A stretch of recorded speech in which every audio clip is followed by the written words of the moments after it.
আসসালামু আলাইকুম প্রিয় দর্শক, চ্যানেল আই সংবাদ এখন স্টুডিও থেকে আপনাদের শুভেচ্ছা সহ স্বাগত জানাচ্ছি। আর সংবাদের পুরোটা জুড়েই আপনাদের সঙ্গে থাকব আমি সাইদুর রহমান। আশা করছি আপনারা আমাদের সঙ্গে থাকবেন। এখন সবার আগে শুনুন যথারীতি ফ্রেশ আটা ময়দা সুজি সংবাদ শিরোনাম। রাজধানীতে হাসপাতালের বেসমেন্টে প্রাইভেট কার থেকে দুজনের মরদেহ উদ্ধার, মৃত্যুর কারণ উদ্ঘাটনে কাজ করছে আইনশৃঙ্খলা বাহিনী। 3 দিনের সরকারি সফরে মালয়েশিয়ার প্রধান উপদেষ্টা, সম্মানসূচক ডক্টরেট ডিগ্রিতে ভূষিত হবেন 13ই আগস্ট। স্বৈরাচার বিরোধী আন্দোলনের দ্বিতীয় ধাপ ভোটাধিকার নিশ্চিত করা ষড়যন্ত্র হচ্ছে অভিযোগ করে ঐক্যবদ্ধ থাকতে তারেক রহমানের আহ্বান।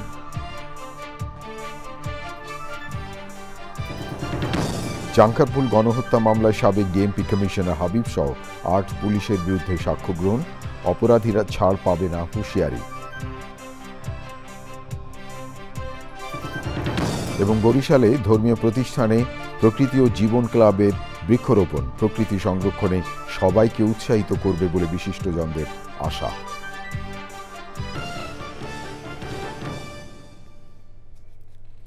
প্রিয় দর্শক, এছাড়াও নিটোল টাটা বিশেষ সংবাদে যা থাকছে।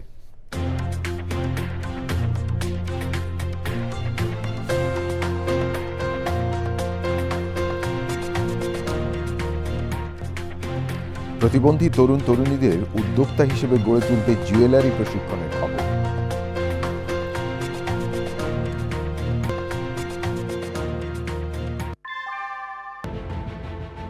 Primacy inbuilt. German technology, Bangladesh's first thermix rod, Salam Steel Thermax. ধন্যবাদ প্রিয় দর্শক আমাদের সাথে যোগ দেওয়ার জন্য। এতক্ষণ সংবাদ শিরোনাম শুনলেন, চলুন যাওয়া যাক পুরো খবরে। আর এখনকার এই সংবাদ আয়োজন একই সঙ্গে চ্যানেল আই ইউটিউব চ্যানেলে এবং চ্যানেল আই ওটিটি প্ল্যাটফর্ম আইস্ক্রিনে লাইভ স্ট্রিম হচ্ছে। রাজধানী মৌচাকে একটি বেসরকারি মেডিকেল কলেজ হাসপাতালের বেসমেন্টের এক প্রাইভেট কার থেকে দুজনের মরদেহ উদ্ধার করেছে পুলিশ। তাদের মধ্যে একজন গাড়ির চালক জাকির এবং তার এলাকার পরিচিত মিজান। মৃত্যুর কারণ উদ্ঘাটনে কাজ করছে আইনশৃঙ্খলা রক্ষাকারী বাহিনী। রিপোর্টে আরও জানাচ্ছেন শাকির আদনান। সিসিটিভি ফুটেজ বিশ্লেষণে দেখা যায় মৌচাকে doctor Sirajul Islam medical college হাসপাতালের পার্কিংয়ে নোয়াখালী থেকে সাদা রঙের একটি প্রাইভেট কার রোববার ভোরে বেসমেন্টে আসে। গাড়িতে আসেন মালিক সৌরভ, চালক জাকির ও চালকের পরিচিত মিজান। গাড়ির মালিক চলে যাওয়ার পর থেকে যান ওই দুজন। সোমবার বেলা 11টার দিকে দীর্ঘ সময় পার্কিংয়ের কারণে নিরাপত্তা কর্মী গাড়িতে নক করার পরও যখন সারা শব্দ পাচ্ছিলেন না, তখন খবর দেয়া হয় পুলিশকে। 12 ঘন্টা 24 ঘন্টা যখন পেরিয়েছে গাড়িটা কেন যাচ্ছে না, তখন আমরা রেজিস্টার খাতায় চেক করি। সিকিউরিটি ইনচার্জ উনি নিজে গিয়ে ওখানে দেখলো যে 2 জন লোক শুয়ে আছে। তো বলতেছে এরা শুয়ে আছে কেন? হ্যাঁ, গাড়ির ভিতরে শুয়ে আছে। তখন উনি ডাক দিল, কেউ শুনতেছে না। পরে উনি কর্তৃপক্ষরে জানালো। গাড়ির লক ভেঙে উদ্ধার করা হয় দুজনের মরদেহ। আসে সিআইডির ক্রাইম সিন ইউনিট ও র্যাব। যে পেশেন্ট ভর্তি ছিল এখানে জুবাইরের বাবা এবং মা, তারা আবার বলে দিয়েছে আজকে যেহেতু ডাক্তার ছাড়তেছে না, রিলিজ দেয় না, এই জন্য আজকে আর আমরা যাবো না, আপনারা চলে, যদি কেউ এসে থাকে সেই জন্য চলে যায়। তো এই জন্য এই মাঝখানে এই অবস্থা হয়েছে আর কি। তো এখন যেহেতু আমরা ঠিকানাটা পেয়েছি, দুইটা অজ্ঞাতনামা লাশের আমরা শনাক্ত করতে পেরেছি। আমরা বাদবাকি আমরা সিসি ক্যামেরা থেকে শুরু করে আমাদের যে টুলসগুলো আছে আমরা ব্যবহার করে আমরা এটা ফুল থরলি একটা ইনভেস্টিগেশন করতেছি। প্রচণ্ড গরমে মৃত্যু নাকি ঘটনার পেছনে অন্য কোনো কারণ আছে তা খতিয়ে দেখছেন গোয়েন্দা কর্মকর্তারা। শাকির আদনান, চ্যানেল আই, ঢাকা। মাদক ব্যবসায়ীর আধিপত্য বিস্তারকে কেন্দ্র করে রাজধানীর জেনেভা ক্যাম্পে মাদক ব্যবসায়ীদের দুই পক্ষের সংঘর্ষে এক মাদক ব্যবসায়ী নিহত হয়। দুই পক্ষের মধ্যে ধাওয়া পাল্টা ধাওয়া, ইট পাটকেল নিক্ষেপ, গুলিবর্ষণ এবং ককটেল বিস্ফোরণ ঘটায় মাদক কারবারিরা। এক পর্যায়ে শাহ আলম নামে মাদক ব্যবসায়ীকে হত্যা করে সন্ত্রাসীরা। রাজধানী মোহাম্মদপুরের জেনেভা ক্যাম্পে শীর্ষ মাদক ব্যবসায়ীদের মধ্যে স্পট দখলে নিতে কয়েকদিন ধরে ভয়াবহ সংঘর্ষ চলছে।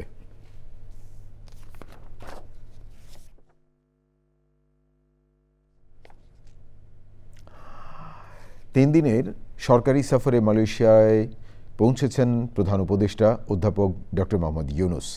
স্থানীয় সময় 7:50 কুয়ালালামপুরে পৌঁছান প্রধান উপদেষ্টা। অধ্যাপক ইউনুসকে স্বাগত জানান মালয়েশিয়ার স্বরাষ্ট্রমন্ত্রী সাইফুদ্দিন নাসুদ্দিন ইসমাইল।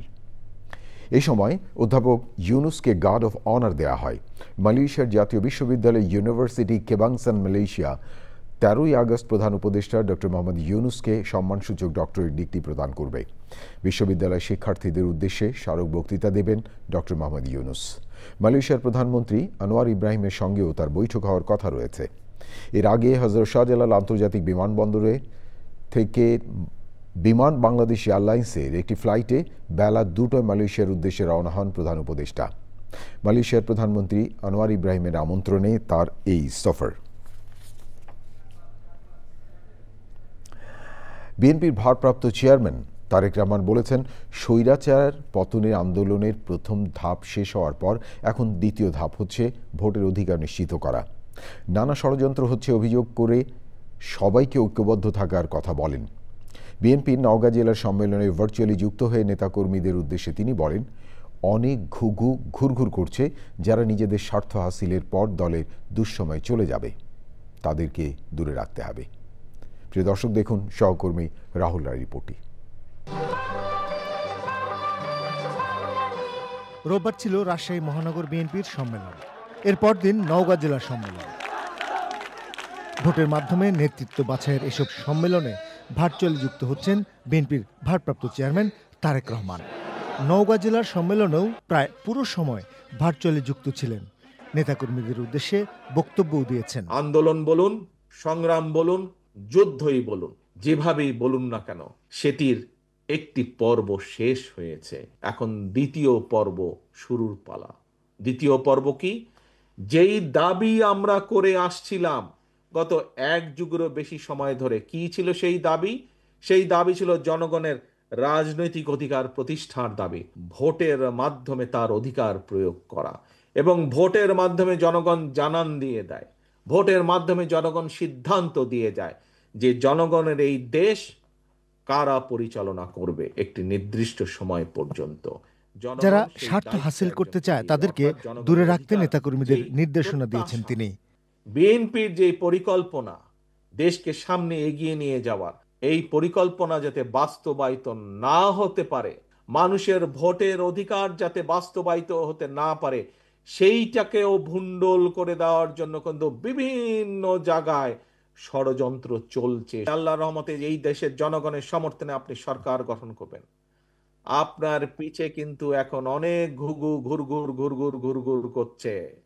এই ঘুঘুদের প্রতি খেয়াল রাখতে হবে। এই ঘুঘুরা কারো না, এই ঘুঘুরা শুধু নিজের স্বার্থ বুঝে। তারা আসবে, তারা আপনাকে ব্যবহার করবে, তারা আপনার সুনাম নষ্ট করবে, নিজেদের স্বার্থ অধিকার করবে। এই ঘুঘুরা যাতে আসতে না পারে, এই দলের স্বার্থকে নিজের স্বার্থে ব্যবহার করার জন্য সুযোগ না পায়, এই খেয়াল আপনাদেরকে রাখতে হবে। বিএনপির ভারপ্রাপ্ত চেয়ারম্যান বলেছেন, এখন অনেকে সংস্কারের কথা বলছে, কিন্তু রাষ্ট্র গঠনে বিএনপি 2.5 বছর আগে 31 দফা সংস্কার প্রস্তাব দিয়েছে। এখন বিএনপির মূল লক্ষ্য তা বাস্তবায়ন করা। এই 31 দফার মধ্যে রাহুল রায়, চ্যানেল আই, ঢাকা। গণতান্ত্রিক আন্দোলনে আয়োজিত সংবাদ সম্মেলনে বক্তারা বলেছেন, আওয়ামী লীগ যেভাবে মুক্তিযুদ্ধকে পুঁজি করে জাতির সাথে বেইমানি করেছে, জুলাই গণঅভ্যুত্থানকে নিয়ে একই পথে হাঁটছে জুলাই আন্দোলনের বিপ্লবী এবং অন্তর্বর্তী সরকার। তাদের দাবি, পিলখানা ট্র্যাজেডি, শাপলা গণহত্যা, 2018 কোটা ও নিরাপদ সড়ক আন্দোলন এবং 1947-এর ভয়াবহতা জুলাই ঘোষণাপত্রে উল্লেখ করে জাতির আকাঙ্ক্ষা বাস্তবায়ন করা। বিস্তারিত মির্জা ইমতিয়াজের রিপোর্টে। পিলখানা ট্র্যাজেডি, শাপলা গণহত্যা, 2018 সালের কোটা সংস্কার ও নিরাপদ সড়ক আন্দোলন এবং 1947-এর ইতিহাস জুলাই ঘোষণাপত্রে অন্তর্ভুক্তির দাবিতে সংবাদ সম্মেলন। যৌথ এ সংবাদ সম্মেলনে অংশ নেয় হেফাজতে ইসলাম, বিডিআর কল্যাণ পরিষদ, 18-এর কোটা ও নিরাপদ সড়ক আন্দোলনকারীরা। বলেন, ক্ষমতার লোভে ইতিহাসকে বিকৃত করছে নির্দিষ্ট একটি রাজনৈতিক দল। এই ঘোষণাপত্রে তৈরির পিছনে একটি রাজনৈতিক প্রক্রিয়া কাজ করেছে, যা জুলাই অভ্যুত্থানকে শুধুমাত্র একটি দলীয় সম্পদ বানাতে চায়। রাষ্ট্র গঠনের পথে কোনো শহীদের রক্ত, কোনো শিক্ষার্থীর কান্না কিংবা কোনো জনগোষ্ঠীর দুঃখ যেন জুলাই ঘোষণাপত্র ভুলে না যায়।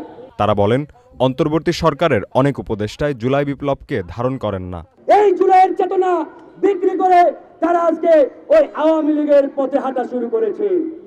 আওয়ামী লীগ যেভাবে ৭১-এর চেতনাকে বিক্রি করে এই ৫৪ বছর রাজনীতি করেছে, আজকে এই সরকারের কতিপয় উপদেষ্টা এই গণঅভ্যুত্থানকে বিক্রি করে তারাও সেই নব্য ফ্যাসিজমের পথে হাঁটা শুরু করেছে। আমাদের ভাবতে আশ্চর্য লাগে, এখনো পর্যন্ত সরকারের বিভিন্ন জায়গায় আওয়ামী দূষণেরা গাপটি মেরে বসে আছেন। অন্তর্বর্তী সরকারকে উদ্দেশ্য করে তারা বলেন, এভাবে চলতে থাকলে তাদের পরিণতি মঈনুদ্দিন, ফখরুদ্দিনের মতোই হবে। এই দেশ ফ্যাসিবাদ মুক্ত, ফ্যাসিবাদের ষড়যন্ত্র মুক্ত, ভারতীয় দালাল মুক্ত করে এদেশকে নতুনভাবে স্বাধীন করবে। মির্জা ইমতিয়াজ, চ্যানেল আই, ঢাকা। শেখ হাসিনা ও ডক্টর ইউনূসের দ্বন্দ্বের বলি হয়েছেন বলে দাবি করেছেন ব্রিটিশ এমপি টিউলিপ সিদ্দিক। তবে তিনি বলেছেন, বাংলাদেশের কিছু মানুষ যে ভুল করেছে তাদের শাস্তি হওয়া উচিত। আরও জানাচ্ছেন সাদি মাহমুদ।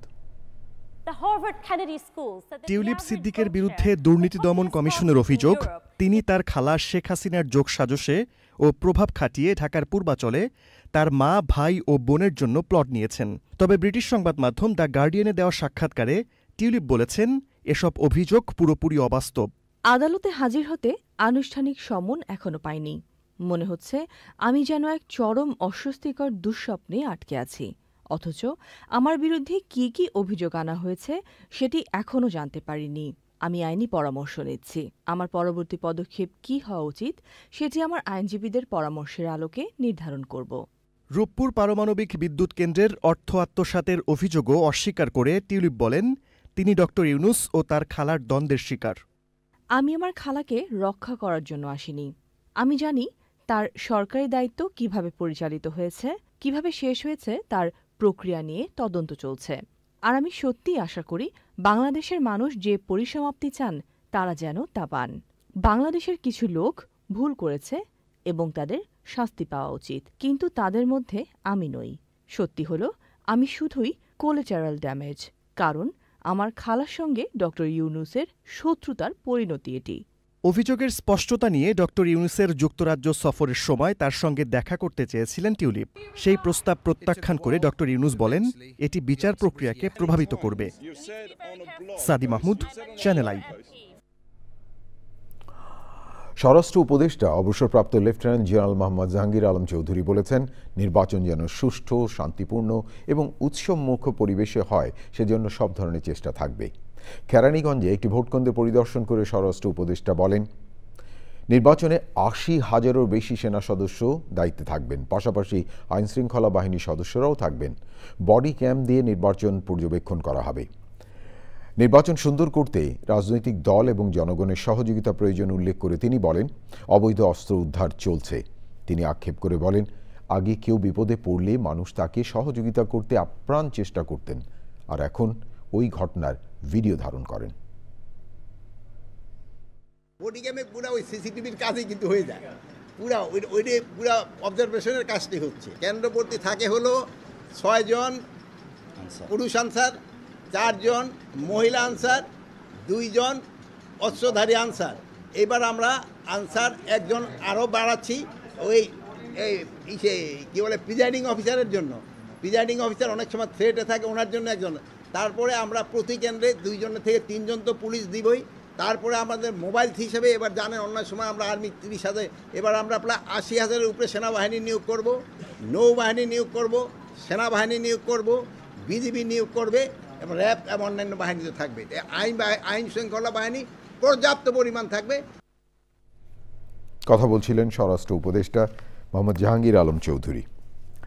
চিফ প্রসিকিউটর তাজুল ইসলাম বলেছেন, ছাত্র জনতাকে হত্যার নির্দেশের তথ্য আছে, যার মাধ্যমে আসামিদের অপরাধ প্রমাণ করা হবে। যারা অপরাধ করেছে তাদের কেউ ছাড় পাবে না উল্লেখ করে সতর্ক করেছেন তিনি।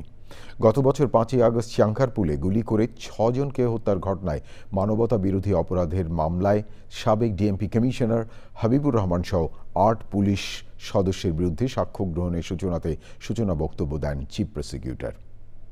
বাকিটা জানাচ্ছেন মাজহার হক মান্না। চানখারপুলের শহীদ শাহরিয়ার খান আনাস সহ ৬ জনকে হত্যার মামলার ৪ আসামিকে আন্তর্জাতিক অপরাধ ট্রাইব্যুনালে সকালে হাজির করা হয়। তারা হলেন শাহবাগ থানার বরখাস্ত পরিদর্শক আরশাদ, ৩ কনস্টেবল সুজন, ইমাদ হোসেন ইমন ও নাসিরুল। মামলায় পলাতক ৪ আসামি হলেন ডিএমপির সাবেক কমিশনার হাবিবুর রহমান, সাবেক যুগ্ম কমিশনার সুদীপ কুমার চক্রবর্তী, রমনা অঞ্চলের সাবেক অতিরিক্ত উপকমিশনার শাহ আলম মোহাম্মদ আখতারুল ইসলাম ও রমনা অঞ্চলের সাবেক সহকারী কমিশনার মোহাম্মদ ইমরুল।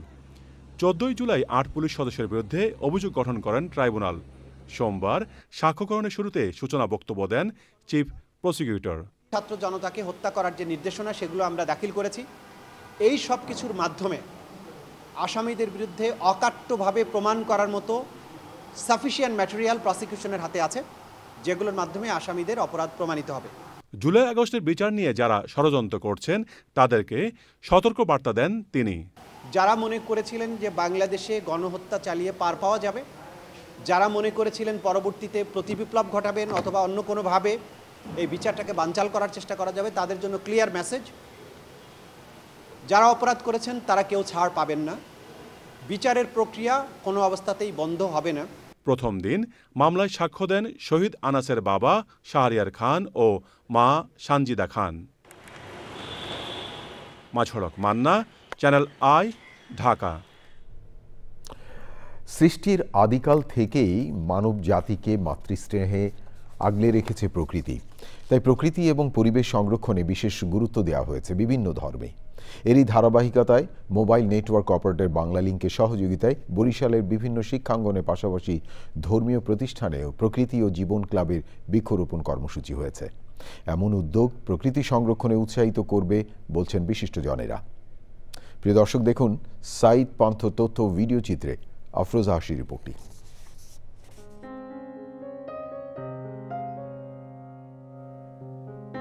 প্রকৃতি পরিবেশের নানা উপাদান ব্যবহার করে বসতি গড়েছে মানবজাতি, নিশ্চিত করেছে জীবন জীবিকা। তবে মানুষেরই অপরিণামদর্শী ও পরিবেশ বিরোধী নানা কর্মকাণ্ডে হুমকিতে মানব সভ্যতা। এমন বাস্তবতায় বাংলালিংকের সহযোগিতায় সবুজে সাজাই বাংলাদেশ স্লোগানে সারা দেশে সবুজ বেষ্টনী গড়ার অংশ হিসেবে বরিশালের মডেল মসজিদ, শঙ্কর মঠ মন্দির ও ক্যাথলিক চার্চে সবুজ উৎসব।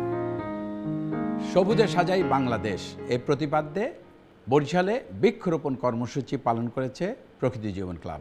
মসজিদ প্রাঙ্গণে, মাদ্রাসার প্রাঙ্গণে এবং গির্জার প্রাঙ্গণে, এই যে উপাসনালয়ের প্রাঙ্গণেও আমাদের গাছ লাগানো উচিত, সেটাও কিন্তু এই বরিশালবাসীরা মাথায় রেখেছেন।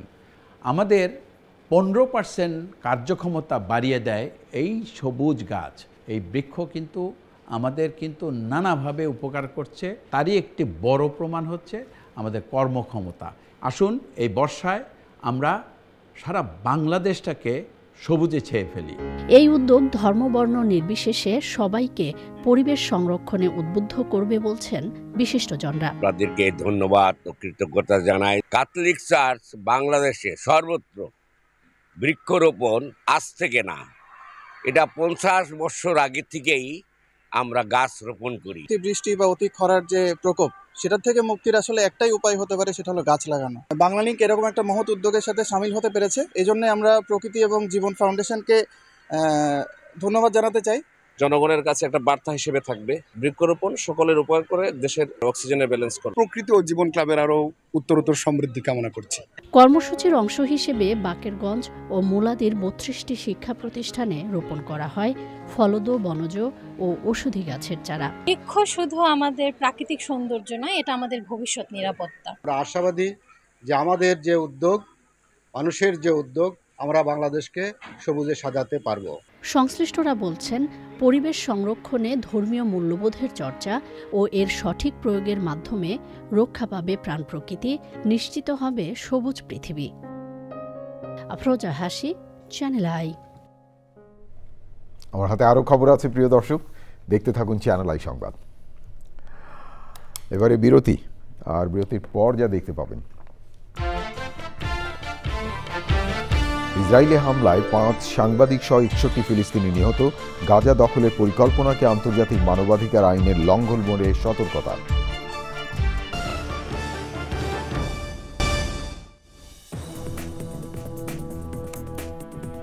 বিরতির পর ফিরে এলাম, আমি সাইদুর রহমান। ধন্যবাদ প্রিয় দর্শক, আবারও চ্যানেল আই সংবাদে যোগ দেওয়ার জন্য। প্রিয় দর্শক, দৃষ্টি দেব আন্তর্জাতিক অঙ্গনে। গাজায় ইসরায়েলি হামলায় আল জাজিরার 5 সাংবাদিক নিহত হয়েছেন। 24 ঘন্টায় নিহত হয়েছেন আরও 61 ফিলিস্তিনি। গাজা দখলের পরিকল্পনাকে আন্তর্জাতিক মানবিক আইনের লঙ্ঘন উল্লেখ করে জাতিসংঘ নিরাপত্তা পরিষদের বৈঠকে সতর্ক করেছে যুক্তরাজ্য এবং ফ্রান্স সহ ইউরোপীয় বিভিন্ন দেশ। সেপ্টেম্বরে ফিলিস্তিনি রাষ্ট্রের স্বীকৃতি দেবে বলে জানিয়েছে অস্ট্রেলিয়া। গাজায় ইসরায়েলে গণহত্যার নিন্দা জানিয়ে বিক্ষোভ হয়েছে লন্ডন সহ বিভিন্ন শহরে।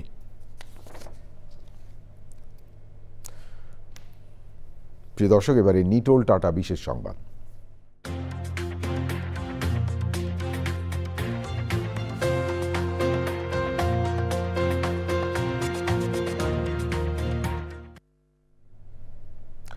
বিশেষ চাহিদা সম্পন্ন তরুণ তরুণীদের উদ্যোক্তা হিসেবে গড়ে তুলতে এসএমই ফাউন্ডেশন এবং ইন্সপিরেশন ওয়েলফেয়ার সোসাইটি আয়োজনে রাজধানীতে 8 দিনের জুয়েলারি তৈরি প্রশিক্ষণ কর্মসূচি শুরু হয়েছে। রাজধানী তেজগাঁয়ে বেঙ্গল স্টুডিওতে উদ্বোধনী অনুষ্ঠানে প্রধান অতিথি ছিলেন এসএমই ফাউন্ডেশনের ব্যবস্থাপনা পরিচালক আনোয়ার হোসেন চৌধুরী। সভাপতিত্ব করেন ইন্সপিরেশন ওয়েলফেয়ার সোসাইটির সহসভাপতি ইলিয়াস হোসাইন। অনুষ্ঠানে ইন্সপিরেশন ওয়েলফেয়ার সোসাইটির সাধারণ সম্পাদক সৈয়দা মুনিরা ইসলাম বলেন, প্রতিবন্ধী এবং বিশেষ চাহিদা সম্পন্ন শিশু কিশোরদের দারিদ্র্য দূরীকরণ, শিক্ষা ও দক্ষতা উন্নয়নের মাধ্যমে স্বাবলম্বী করে তোলা ইন্সপিরেশন ওয়েলফেয়ার সোসাইটির প্রধান লক্ষ্য। প্রশিক্ষণ কর্মসূচিতে আরও ছিলেন গণমাধ্যম কর্মী আব্দুল নূর তুষার, অভিনেতা মুকুম জাকারিয়া এবং কণ্ঠশিল্পী কানিজ সুবর্ণা। প্রিয় দর্শক, এবারে পুবাই ব্যাংক বাণিজ্য সংবাদ।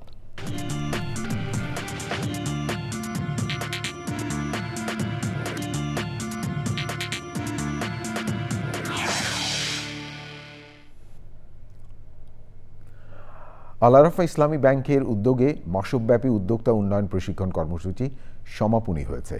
পরে 25 জন প্রশিক্ষণপ্রাপ্ত ক্ষুদ্র উদ্যোক্তার মাঝে সার্টিফিকেট বিতরণ করা হয়। উদ্যোক্তা উন্নয়ন ও এসএমই ব্যবসা সম্প্রসারণে বিভিন্ন কৌশল এবং প্রযুক্তি প্রয়োগের গুরুত্ব তুলে ধরেন অনুষ্ঠানে প্রধান অতিথি এবং ব্যাংকের ব্যবস্থাপনা পরিচালক রাফাত উল্লাহ খান। বিশেষ অতিথি বাংলাদেশ ব্যাংকের অতিরিক্ত পরিচালক এবং এসআইসিআইপি প্রকল্প পরিচালক মোহাম্মদ নজরুল ইসলাম নতুন এবং বিদ্যমান উদ্যোক্তাদের উন্নয়নে বাংলাদেশ ব্যাংকের বিভিন্ন সহায়ক নীতিমালা তুলে ধরেন। যুগ্ম পরিচালক মোহাম্মদ আয়ুব আলী বলেন, উদ্যমী উদ্যোক্তাদের মাঝে ব্যাংকিং সহায়তা সম্প্রসারণের মাধ্যমে কর্মসংস্থান এবং আয় বৃদ্ধি সম্ভব। আল আরাফা ইসলামী ব্যাংক ট্রেনিং ইনস্টিটিউটের প্রিন্সিপাল মোহাম্মদ আব্দুর রহিম দুয়ারি সভাপতিত্বে অনুষ্ঠানে ব্যাংকের উপব্যবস্থাপনা পরিচালক এসএম আবু জাফর, কোর্স কোঅর্ডিনেটর সাইফ মোহাম্মদ জুলকার নাইন সহ ঊর্ধ্বতন কর্মকর্তারা উপস্থিত ছিলেন। প্রিয় দর্শক, বাণিজ্যের আরও খবর। প্রথমবারের মতো ক্ষুদ্র এবং মাঝারি উদ্যোক্তাদের জন্য প্রিপেইড কার্ড চালু করল মাস্টার কার্ড মিউচুয়াল ট্রাস্ট ব্যাংকের সেবা পে। রাজধানীর হোটেল ওয়েস্টিনে উদ্বোধনী অনুষ্ঠানে বাংলাদেশ ব্যাংক, এসএমই ফাউন্ডেশন সহ সংশ্লিষ্ট প্রতিষ্ঠানের ঊর্ধ্বতনরা উপস্থিত ছিলেন। অনুষ্ঠানে জানানো হয়, সেবা পের প্ল্যাটফর্মে লেনদেনকারী ব্যবসায়ীদের জন্য বিশেষভাবে চালু হওয়া কার্ডটি ছোট ব্যবসায় লেনদেনের চাহিদা পূরণে সহায়ক হবে। এই প্রিপেড কার্ড ব্যবহার করে নগদ লেনদেন করা যাবে। কার্ডটি ব্যবহার করে এটিএম বুথ থেকে টাকা তোলা এবং দেশ বিদেশে অনলাইন ও অফলাইন উভয় ক্ষেত্রে লেনদেন করা যাবে। মাস্টার কার্ডে বিশেষ কিছু অফার ও সুযোগ সুবিধাও পাবেন কার্ডধারীরা। প্রিয় দর্শক, থাকুন চ্যানেলের সঙ্গে, ফিরছি একটু পরে আরও খবর নিয়ে। আবারও বিরতি, আর বিরতির পর যা দেখতে পাবেন। চিটাগং কিংসের বিপিএলে 46 কোটি টাকা বকেয়া রাখার অভিযোগ অস্বীকার। শীঘ্রই বিসিবির সাথে বৈঠকের মাধ্যমে বিরোধ নিষ্পত্তির আশা।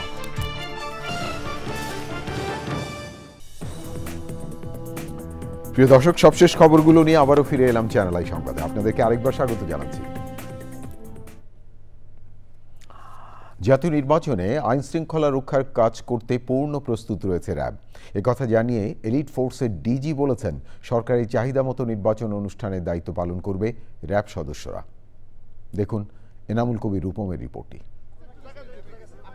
পরিবেশ অধিদপ্তরের কর্মকর্তাদের সঙ্গে নিয়ে রাজধানীর কাউরান বাজারে পলিথিন বিরোধী অভিযানে আসেন এলিট ফোর্স র্যাবের মহাপরিচালক। সেখানে জাতীয় নির্বাচন নিয়ে প্রশ্ন করেন সাংবাদিকরা। আমরা মনে করি যে দেশের সার্বিক আইন শৃঙ্খলা নিয়ন্ত্রণে রাখার জন্য, ভালো রাখার জন্য এবং অপরাধ দমন করার জন্য আমরা এখন প্রস্তুত এবং এইভাবে কাজ করে যাচ্ছি। সামনের নির্বাচনের জন্য আমরা সরকার কর্তৃক যে দায়িত্ব আমাদেরকে দেওয়া হবে বা নির্বাচন কমিশন আমাদেরকে যে দায়িত্ব দিবেন সেই দায়িত্ব পালন করতে আমরা সম্পূর্ণ করব। আন্দোলনের সময় খোয়া যাওয়া অস্ত্র উদ্ধার নিয়েও কথা বলেন র্যাব মহাপরিচালক। অস্ত্র উদ্ধার অভিযান আমাদের চলমান আছে। আমরা চেষ্টা করব আমাদের এই অভিযানটাকে আরও জোরদার করার জন্য এবং নির্বাচনের পূর্বে আমাদের যে লুণ্ঠিত অস্ত্রের যে যতটুকু বাকি আছে সেটুকু উদ্ধারের জন্য আমরা সর্বাত্মক প্রচেষ্টা করব। র্যাব বিলুপ্তির বিষয়ে এটি বিলুপ্তি হবে কি হবে না কি হবে এই নিয়ে আসলে এই মুহূর্তে আমরা কোনো চিন্তা ভাবনা করতেছি না, এটা সরকার দেখবে। জাতীয় নির্বাচনের আগে আইন শৃঙ্খলা পরিস্থিতির আরও উন্নতি হবে বলে আশা প্রকাশ করেন এলিট ফোর্সের মহাপরিচালক। এনামুল কবির রূপম, চ্যানেল আই, ঢাকা। এবারে খেলার খবর।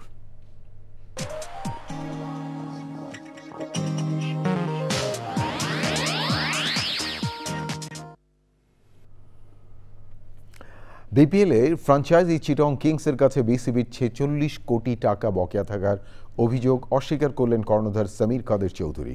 সোমবার এক সংবাদ সম্মেলনে তিনি জানান এই অভিযোগ সঠিক নয়। বিস্তারিত সানিয়া তন্ময় রিপোর্টে।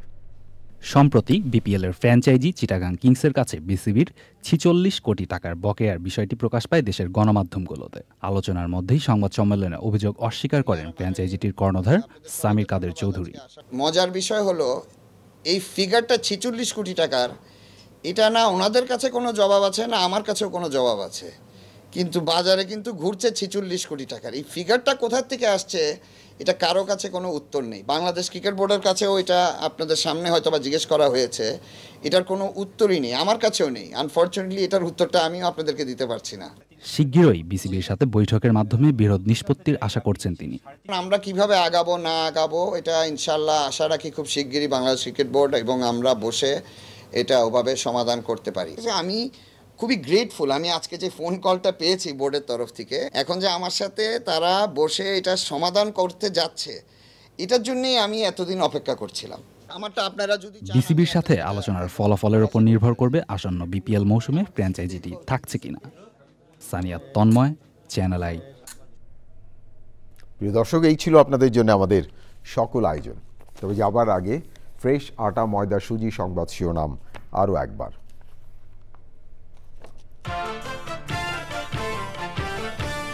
রাজধানীতে হাসপাতালে বেসমেন্টে প্রাইভেট কার থেকে দুজনের মরদেহ উদ্ধার, মৃত্যুর কারণ উদ্ঘাটনে কাজ করছে আইনশৃঙ্খলা বাহিনী।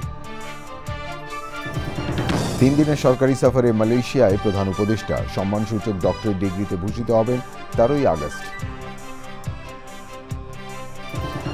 স্বৈরাচার বিরোধী আন্দোলনের দ্বিতীয় ধাপ ভোটাধিকার নিশ্চিত করা, ষড়যন্ত্র হচ্ছে অভিযোগ করে ঐক্যবদ্ধ থাকতে তারেক রহমানের আহ্বান। চাংখারপুল গণহত্যা মামলায় সাবেক বিএনপি কমিশনার হাবিব সহ 8 পুলিশের বিরুদ্ধে সাক্ষ্য গ্রহণ, অপরাধীরা ছাড় পাবে না, হুঁশিয়ারি। এবং বরিশালে ধর্মীয় প্রতিষ্ঠানে প্রকৃতি ও জীবন ক্লাবের বৃক্ষরোপণ, প্রকৃতি সংরক্ষণে সবাইকে উৎসাহিত করবে বলে বিশিষ্টজনদের আশা।